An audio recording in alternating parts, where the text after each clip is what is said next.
think the key advice is really to observe all those good practices, and that would then make safe voting possible. Tonight, Canada's top doctor comments on a federal election during the pandemic. The fact that in a country as wealthy as ours, that Indigenous people can't access clean drinking water is so shameful. And the NDP lays out part of their election platform.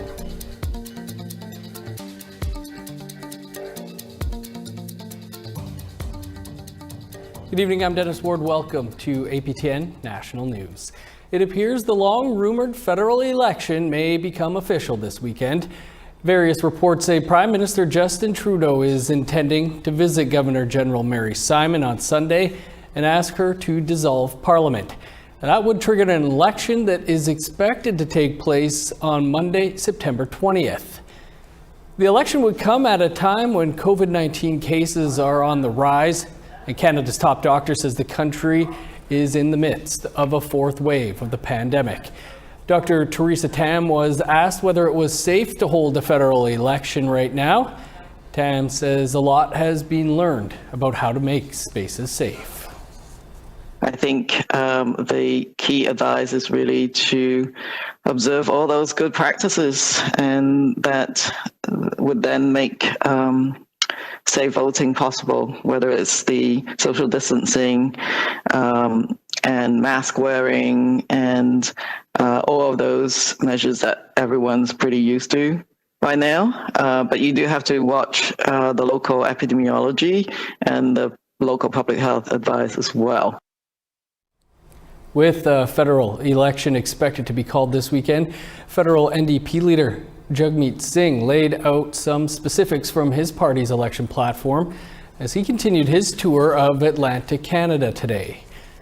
One of Singh's main policies is similar to the 2019 election, to tax the ultra-rich and use the revenue for things like affordable housing. Singh pointed to the NDP's track record in Ottawa, forcing the Liberal minority government to pay out a higher wage subsidy. Singh also spoke about Indigenous issues. The fact that in a country as wealthy as ours, that Indigenous people can't access clean drinking water is so shameful. The fact that this government continues to fight Indigenous kids in court is completely inexcusable. And the fact that basic human rights are not something Indigenous people can count on is something we have to be committed to fixing. And when we discovered those Indigenous children found in unmarked graves, our hearts broke. But we need to change and channel that pain into action and implement all the Truth and Reconciliation calls to action. Well, with cases rising in the south and talk of a fourth wave ramping up, the northern Quebec region of Nunavik will be using new tactics to drive up vaccination rates in all of its 14 communities. The Inuit communities there have been subject to 2 vaccination campaigns since February 2020. But statistics released this week show only 33% of the population has received 2 doses of vaccine. So they're ramping up their approach for a third vaccination campaign, which will get underway in the coming weeks. The Regional Health Board says this campaign will take day-to-day realities into account. That means vaccinating in other places, so in churches, in stores, door-to-door, community centers, and getting the input of the community, what they want and what makes more sense, and then we'll show up there and we'll try to make things available for the people. For example, this last week we started some of that. This last week we held the barbecue in Karngersuk, so it was kind of a festive event, and some people came and got their vaccines there, and that's what we're aiming to do all throughout Nunavik. Meanwhile, just south of Montreal, the Mohawk community of Ganawage says it will abide by Quebec's new rules regarding vaccine passports.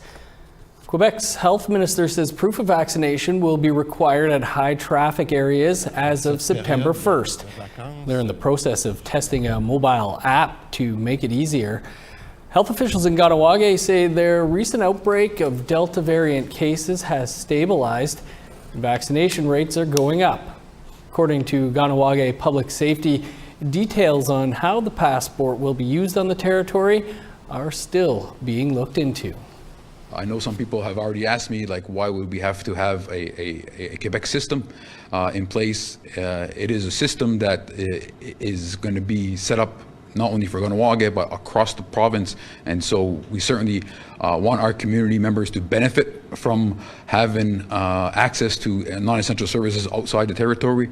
And we also want to protect our community internally. And for Canadians who travel internationally for work or pleasure, the federal government's announcement that a vaccine passport is on the way is proving to be welcome news. It's safety for yourself and safety for others. I think it's probably a good idea, and it's probably seemingly necessary. Some part of Canada certainly is not the vaccination not up to par, and so therefore it should be very, very useful for people. The digital document will include data on the types of vaccines received and the dates and locations they were given. That data will come from the provinces, but you will have to authorize that so they can share it. The passport should make international travel easier, as many countries around the world are now requiring vaccination proof from visitors. To the West Coast, where BC health officials today announced new orders to protect seniors from COVID-19. All staff who work at senior or long-term facilities in the province will have to be fully vaccinated. BC Health Officer Dr. Bonnie Henry said COVID-19 variants introduced by unvaccinated people have caused a rise in outbreaks at senior care facilities. 82% of care home residents have received one dose of the vaccine and 72% have double doses. The public health order will require employers to provide vaccination information of volunteer and paid staff to the BC government. Staff have until October 12th to be fully vaccinated. I recognize that this is a change from the direction that we announced earlier in the spring, in June, where we thought it would be sufficient to have additional measures such as testing in place. We have now seen with the transmission of the new variants that we need extra protection in this highly risky situation. To other news now, and the National Centre for Truth and Reconciliation will soon have a new home in Winnipeg. Thursday saw survivors, elders, and dignitaries blessing the land where the new centre will sit. Daryl Stranger has more.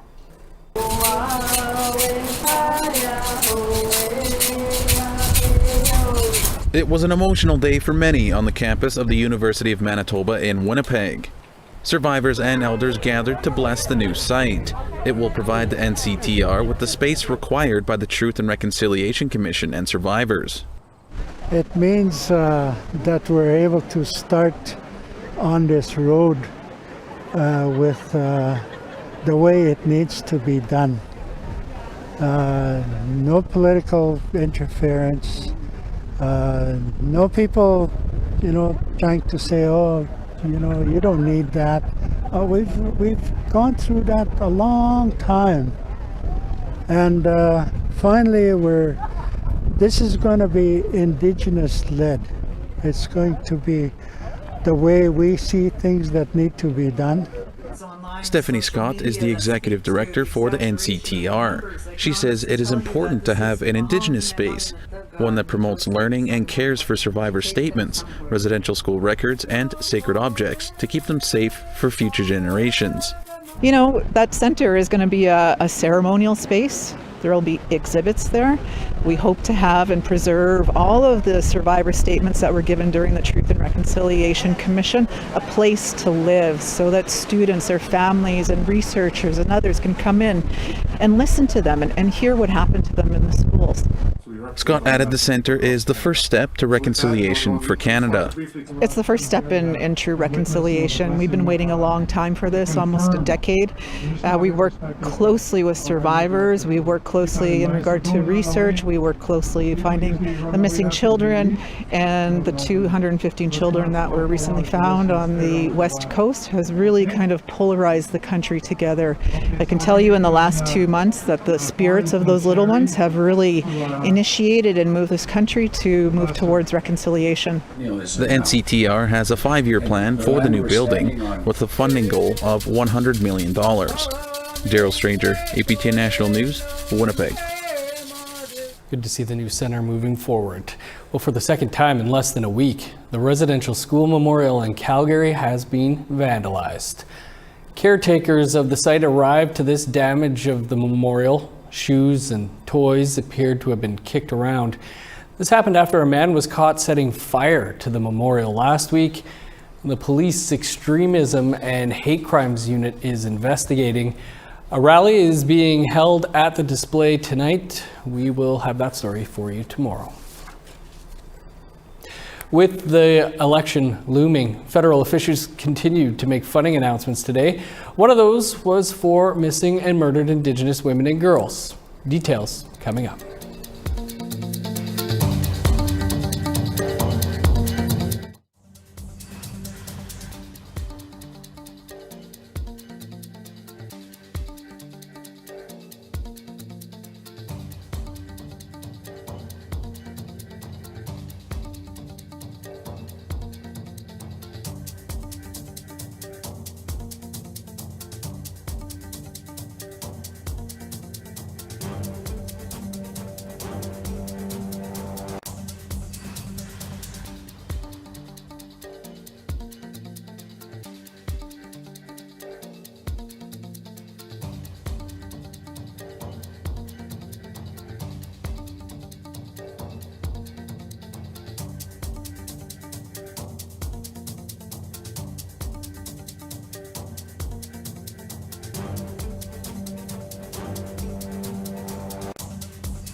Welcome back. With an election just around the corner, Indigenous Relations Minister Carolyn Bennett met with MMIWG advocates in Winnipeg today. It was to announce the details of a multi-million-dollar promise for missing and murdered Indigenous women and girls and 2S LGBTQIA+ people.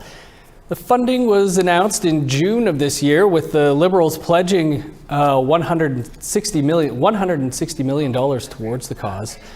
According to the plan, the money will go towards MMIWG centers, powwow grounds, and data gathering. Angela Lavallee is an MMIWG survivor and advocate. She says the funding is just one piece and wants to see immediate changes on the streets of Winnipeg. Okay, this part makes me want to cry. When I look around the city, I want to see some of those women having places to go. Our women shouldn't be outside there. They don't want to be out there. I want to see our children with families. I want to see the justice system holding police accountable. And also, I want the women who are not telling their stories or sharing their traumas or being part of, saying, hey, I'm being hurt, to have a place where they can come forward without being re-traumatized. We're going to be able, with the help of families and survivors, to know whether we're making progress or not. That any decent plan or complex adaptive system, you have to measure and adapt. Measure and adapt. You have to know that you're making progress, and that it will be the families and survivors that will tell us whether we're making good enough progress on the plan or whether the plan has to change. Marissa Prosper is the first lawyer from Pictou Landing First Nation in Nova Scotia. The Mi'kmaq lawyer was recently called to the bar and is now working closely with her community at Gwil-M-Uig Muglusuahan. And Marissa joins us now. Hi Marissa, great to have you with us. Tell us a little bit about what made you want to pursue a career in law. Thank you for having me. It wasn't until I was in my undergrad, in my final year at St. FX, that I even thought about doing law school. When I was getting closer to graduating, I knew I wanted to continue my education, and I wanted to do something where I was able to use my education in a positive way to help many people, in particularly the Indigenous communities. So I thought, why not try for law? So that's kind of how it happened. Not by chance, but I guess the career, it just kind of fell in place from there. How do you feel it benefits communities to have representation from Indigenous lawyers? Well, up until the 1960s, the Indian Act actually made it illegal for Indigenous peoples to obtain lawyers or become lawyers. And that wasn't too long ago. So it's important for Indigenous peoples to pursue legal careers and to be representing in that area to help make the law profession more equitable for everyone. What are the areas of law that you're going to be working in? So right now I'm working at KMK, an Mi'kmaq Rights Initiative. I'm doing some policy work for them, and I'm thankful to be where I am at the moment. I enjoy working for and with the Mi'kmaq Nation. Down the line, I feel I would like to pursue some more family law or criminal law. I feel like those areas are definitely needed for the Indigenous communities and peoples. For sure. You were the president of Dalhousie's Indigenous Law Student Association. What advice do you have for others who are thinking of pursuing a law degree? I think the biggest thing is you can achieve anything you put your mind to. It can seem impossible to obtain when you're looking at it down the line, but I'm the type of person, I like to break things up into long-term goals and short-term goals. So set some small-term goals, and those that are easier to obtain. And it's important to remember that success is not linear. You'll have highs and lows throughout your career, but as long as you keep going, and you'll have big wins, and it'll be all worth it in the end. Well, Marissa, congrats, and appreciate you taking some time for us here today. Thank you for having me. And you can keep an eye out for Marissa and other successful women like her this fall on In Focus with Melissa Ridgen. Time now for another quick break. Still to come, a first of its kind firefighting course in the NWT.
Welcome back. Time now for our photo of the day.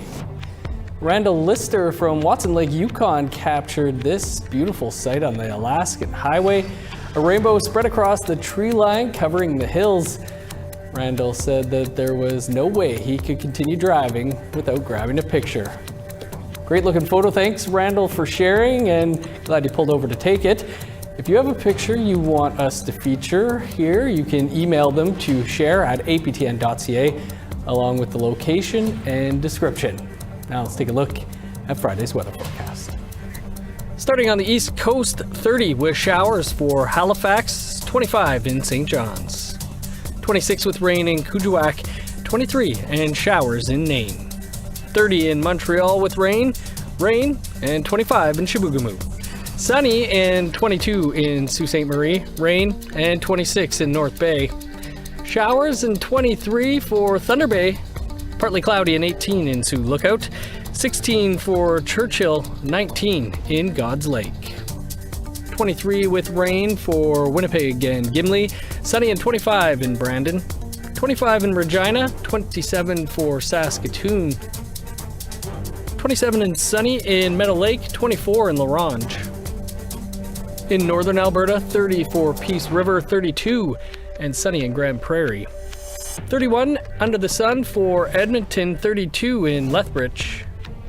28 in Vancouver, 37 for Kamloops. 32 in Prince George, showers and 18 for Dease Lake. 15 with rain for Old Crow, 1 degree warmer in Whitehorse. 23 in showers in Yellowknife, 25 in Fort Simpson. 7 with rain for Sax Harbor, 13 in rain in Paulatuck. 10 with showers for Chesterfield, cloudy and 12 in Arviat. 9 in Resolute, 5 with rain in Igloolik.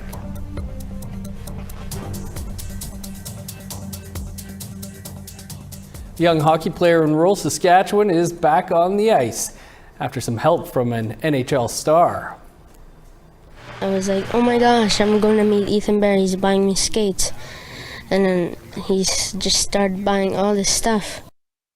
For years, Lionel Kenny had attended a hockey camp hosted by NHLer Ethan Bear, who was recently traded from the Edmonton Oilers to the Carolina Hurricanes. But when Bear heard that all of Kenny's equipment was lost in a recent move, he met the family in Regina to replace it. Genuinely, from the heart, I knew the kid had to be there. Bear also covered the full cost of the camp for the aspiring young hockey player. Quality move. Women north of 60 are blazing a trail, or rather learning how to extinguish the flames. Our reporter Charlotte Moore Jacobs visited the first all-female training for firefighting in the Northwest Territories. Here's that story. Around here, requests like, who wants to try strangling next, are met with enthusiasm. Do it quick! And there's a lot to be excited about in the first ever all-women, non-binary firefighting course offered in the Northwest Territories. Now it's tightening again. 19 participants are learning the tools of the trade. For Jennifer Cockney, it's been a confidence builder. They made us run with 25 pounds on our back. So I was just thinking, okay, this could be a kid on my back, you know, or my chihuahuas in my back. She sees it important to be ready for increased fires further north. But last year, there was a brush fire around Husky Lakes. And Husky Lakes is getting pretty popular. And, you know, to protect the ISR, the Inuvialuit Settlement Region, is important to me too. And there might not be trees in Tuck, but I mean, we're also learning about, you know, the crawling fires and the running fires and, you know, the different behaviors of fires. The training taking place this week at Frank's Channel, an hour from Yellowknife, is by women for women in a supportive environment. Vanessa Chocolate is going back to work now that her youngest is in school, and she sees seasonal firefighting as a good fit for her family. They taught us how to switch the hose into another hose. The hose are strong. It's once they put the water pump back on, I was like, whoa, I had somebody, I was like, somebody hold me back. So We'll literally like bust off. They're learning from role models like Darcy Setzer, a crew member in Inuvik. They'll stay in the classroom and just like keep asking you more things because they want to know, and like they want to know what's the next step and like how they become a part of the fire crew. And Evie Mellenbrook, a fire crew leader in Norman Wells. Because it's just not like pound for pound strength. There's so much like tactical stuff and other kind of leadership roles that women would be great at. And we bring a lot to the table too, so it's not to compete with men, it's to fill the gaps. And You want to get as much around that fire as you can. The instructors say the training is a good start to boost the low number of women physically in the field. Being mistaken as a cook. Or like, oh, are you sure like you can handle that? people Like, taking stuff out of your hands, even though you've been at it for 5 years, and just here, let me. With sparked interest, the territorial government says they'll look at offering more training next spring. Charlotte Mort-Jacobs, APTN National News, Frank's Channel, Queechou Territory. Great story. I could see Charlotte taking that course as well. That's all the time we have for your APTN National News for this Thursday. For news anytime, you can visit our website, aptnnews.ca. I'm Dennis Ward. Thanks so much for being with us tonight. We leave you now with video sent to us by Dean Gladu showing the Warriors Walk for Healing Nations. They're coming into the Kamloops Powwow grounds from the Yukon Territory. Enjoy and have a great night.